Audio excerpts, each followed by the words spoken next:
Hello അസ്സലാമു അലൈക്കും welcome back.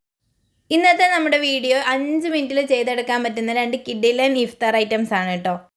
5 minute തന്നെ നമുക്ക് ഡ്രിങ്കും സ്നാക്സും ഒക്കെ റെഡിയാക്കി എടുക്കാം. അപ്പോൾ അതെങ്ങനെയാണെന്നൊന്ന് പെട്ടെന്ന് വീഡിയോ കണ്ട് നോക്കാം. അപ്പോൾ നമുക്ക് സ്നാക്ക് റെഡിയാക്കി എടുക്കാൻ വേണ്ടിയിട്ട് ഞാൻ ഇതുപോലെ ഒരു മുട്ട എടുത്ത് വെച്ചിട്ടുണ്ട്. അതിലേക്ക് 1.5 ടീസ്പൂൺ അളവിൽ പഞ്ചസാര ചേർത്ത് കൊടുക്കുന്നുണ്ട് കേട്ടോ. ഒരു നുള്ള് ഏലക്കാപ്പൊടിയും കൂടി ചേർത്ത് കൊടുക്കാം. അതുപോലെ ഒരു 2-3 ടേബിൾ സ്പൂൺ അളവിൽ പാലും കൂടി ചേർത്തതിന് ശേഷം നല്ല പോലെ ഒന്ന് മിക്സ് ചെയ്തെടുക്കാം. ആ പഞ്ചസാരയൊക്കെ ഒന്ന് മെൽറ്റ് ആവുന്ന ആ ഒരു രീതിക്കൊന്ന് മിക്സ് ചെയ്തെടുത്താൽ മതി. നമുക്ക് ബ്രെഡ് ആവശ്യമായിട്ടുണ്ട്. ഞാൻ ഇവിടെ സൈഡൊക്കെ ഒന്ന് നല്ല പോലെ കട്ട് ചെയ്ത് വെച്ചിട്ടുള്ള 2 ബ്രെഡ് ഇതുപോലെ ഒന്ന് പിടിച്ചു കൊടുത്തതിന് ശേഷം മൊത്തമായിട്ടൊന്ന് ഡിപ്പ് ചെയ്തെടുക്കുന്നുണ്ട് കേട്ടോ. നല്ലപോലെ അത് മൊത്തം ഒന്ന് വിട്ടു പോവാത്ത രീതിയിൽ തന്നെ ഒന്ന് ഡിപ്പ് ചെയ്തെടുക്കാം. ഇനി അത് നമുക്ക് ബ്രെഡ് ക്രംസിലും കൂടി ഒന്ന് കോട്ട് ചെയ്ത് മാറ്റി വെക്കാം കേട്ടോ. നല്ല പോലെ ഒന്ന് ബ്രെഡ് ക്രംസിലൊന്ന് കോട്ട് ചെയ്തെടുക്കാം.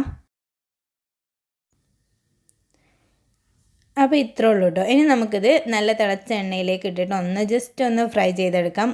ഒരു സെക്കൻഡ് 2 സെക്കൻഡൊക്കെ മതിയാവും. കാരണം ജസ്റ്റ് ഒന്ന് ഫ്രൈ ആയിട്ട് കിട്ടിയാൽ മാത്രം മതി. ഇനി നമുക്കത് എണ്ണയിൽ നിന്ന് കോരി മാറ്റാം. ഇനി ആ ഒരു സമയത്ത് നമുക്കൊരു ഫില്ലിംഗ് കൂടി ചെറുതായിട്ടൊന്ന് ചെയ്തെടുക്കണം. അപ്പോൾ കുറച്ചൊരു നെയ്യിലേക്ക് ഞാൻ ഇവിടെ 1/4 കപ്പ് അളവിൽ സേമിയ ചേർത്ത് കൊടുക്കുന്നുണ്ട് കേട്ടോ. അതിലേക്ക് ഒരു 1/4 കപ്പ് അളവിൽ പാലും കൂടി ചേർത്തിട്ട് നല്ല പോലെ ഒന്ന് അതൊന്ന് വേവിച്ചെടുക്കണം. ആ സേമിയ ഒന്ന് കുക്കായി വരുന്ന വരെ ഒന്ന് നമുക്ക് വെയിറ്റ് ചെയ്യാം. അപ്പോൾ ഒരു നുള്ളു കളർ വേണമെങ്കിൽ ചേർത്ത് കൊടുക്കാം കേട്ടോ. ഞാൻ ഇവിടെ ബദാമിൻ്റെ മിൽക്ക് എസൻസ് ആണ് ചേർത്ത് കൊടുത്തിട്ടുള്ളത്. അപ്പോൾ നിങ്ങളുടെ കയ്യിലുണ്ടെങ്കിൽ ചേർത്ത് കൊടുത്താൽ മതി, ഓപ്ഷണലാണ്. അപ്പം ഇത് പാലൊക്കെ നല്ലപോലെ വറ്റി കുറുകി വന്നിട്ടുണ്ട്. ഇതിലേക്ക് നമുക്ക് ആവശ്യത്തിനുള്ള പഞ്ചസാരയും കൂടി ചേർത്ത് കൊടുക്കാം. ഒരു 1.5 ടീസ്പൂണൊക്കെ മതിയാവും. എന്നിട്ട് ഈ ഒരു സമയമാകുമ്പോൾ തന്നെ നമ്മളെ സേമിയൊക്കെ നല്ലപോലെ തന്നെ ഒന്ന് കുക്കായിട്ട് കിട്ടിയിട്ടുണ്ട് കേട്ടോ.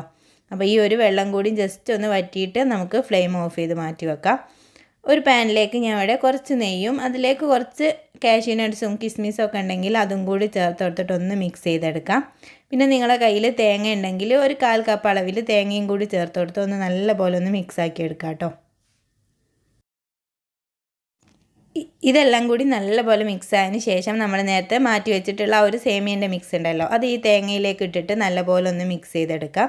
ഏകദേശം നല്ല ഡ്രൈ ആയിട്ടായിരിക്കും ഇരിക്കുക. അപ്പോൾ അത് നല്ലപോലെ ഒന്ന് മിക്സ് ആക്കിയിട്ട് മാറ്റി വെക്കാം കേട്ടോ. അപ്പോൾ അതാ നമ്മളെ ഫില്ലിങ് ഇവിടെ റെഡി ആയിട്ടുണ്ട്.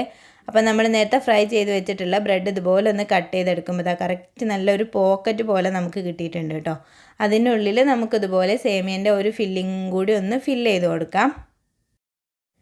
മധുരത്തിലൊക്കെ കഴിക്കാൻ നോമ്പിൻ്റെ സമയത്തൊക്കെ കഴിക്കാൻ താല്പര്യമുള്ള എല്ലാവർക്കും ഇഷ്ടമാവും കേട്ടോ. എനിക്ക് നല്ല ഇഷ്ടമായി, നല്ല ടേസ്റ്റ് ഉണ്ടായിരുന്നു കഴിക്കാൻ വേണ്ടിയിട്ട്. നമ്മൾ ചിക്കൻ്റെ ഒക്കെ ഫില്ലിങ്ങിന് പകരമായിട്ട് ഒരു തവണയൊക്കെ ഇതുപോലെ ഒന്ന് ട്രൈ ചെയ്ത് നോക്കുക. നല്ല ടേസ്റ്റ് ഉണ്ടാവും കഴിക്കാൻ വേണ്ടിയിട്ട്. ഇനി നമ്മൾ ചെയ്തെടുക്കാൻ പോകുന്നത് വെറും 2-3 മിനിറ്റിൽ ചെയ്തെടുക്കാൻ പറ്റുന്ന ഒരു അടിപൊളി ഡ്രിങ്കാണ് കേട്ടോ. അപ്പം അതിന് വേണ്ടിയിട്ട് ഞാൻ ഇവിടെ ഇതുപോലെ ഒരു ക്യാരറ്റ് എടുത്ത് വെച്ചിട്ടുണ്ട്. അത് നമുക്ക് മിക്സിയുടെ ജാറിലേക്ക് ഇട്ട് കൊടുത്തിട്ട് കുറച്ച് വെള്ളം കൂടി ചേർത്ത് കൊടുത്തിട്ട് നല്ല പേസ്റ്റ് രൂപത്തിലൊന്ന് അരച്ചെടുക്കാം. ഇനി ഇത് നല്ല സ്ട്രെയിനറിലൂടെ നല്ല പോലെ ഒന്ന് അരിച്ചിട്ട് മാറ്റി വെക്കണം കേട്ടോ. അപ്പോൾ അതിൻ്റെ നീരും കൂടി മാറ്റി വെക്കാം. ഇനി നമ്മളൊരു ബൗളിലേക്ക് കുറച്ച് ലെമൺ ജ്യൂസ് ഒഴിച്ച് കൊടുക്കുന്നുണ്ട് കേട്ടോ. ഒരു 2-3 ടേബിൾ സ്പൂൺ മതിയാവും.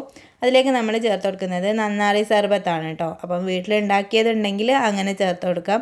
അപ്പം സർബത്തിൻ്റെ അളവ് നിങ്ങളുടെ മധുരത്തിനനുസരിച്ച് ആൾക്കാരനുസരിച്ച് എടുക്കാം കേട്ടോ. ഇതിലേക്ക് നമ്മൾ നേരത്തെ റെഡിയാക്കി വെച്ചിട്ടുള്ള ആ ഒരു ക്യാരറ്റിൻ്റെ പ്യൂരിയും കൂടി ചേർത്ത് കൊടുത്തതിന് ശേഷം ആവശ്യത്തിന് നല്ല തണുത്ത വെള്ളം ചേർത്ത് കൊടുക്കുക കേട്ടോ. പിന്നെ നമ്മൾ കസ്കസാണ് ചേർത്ത് കൊടുത്തിട്ടുള്ളത്, അത് ഓപ്ഷണലാണ്. പിന്നെ നോമ്പ് തുറക്കുന്ന സമയത്തൊക്കെ കസ്കസൊക്കെ ചേർത്ത വെള്ളം കുടിക്കുമ്പോൾ അടിപൊളിയായിരിക്കും. അപ്പോൾ ഇത്രേ ഉള്ളൂ കേട്ടോ. വെറൈറ്റി ആയിട്ട് നോമ്പിന് നല്ല അടിപൊളിയായിട്ട് റീഫ്രഷിങ് ആയിട്ടുള്ള ഒരു ഡ്രിങ്ക് തന്നെയാണ്. വീഡിയോ ഇഷ്ടമായിട്ടുണ്ടെങ്കിൽ ലൈക്ക് ചെയ്യാനും നിങ്ങളുടെ അഭിപ്രായങ്ങൾ കമൻറ്റായിട്ട് അറിയിക്കാനും മറക്കല്ലേ. അപ്പോൾ ഇതുപോലത്തെ ഈസി ആൻഡ് സിമ്പിൾ റെസിപ്പികൾക്കായിട്ട് ചാനൽ സബ്സ്ക്രൈബ് ചെയ്യാത്തവരൊന്ന് പ്ലീസ് സബ്സ്ക്രൈബ് ചെയ്ത് സപ്പോർട്ട് ചെയ്യുക. അപ്പോൾ അടുത്ത നല്ലൊരു വീഡിയോയിൽ കാണാം. ബൈ.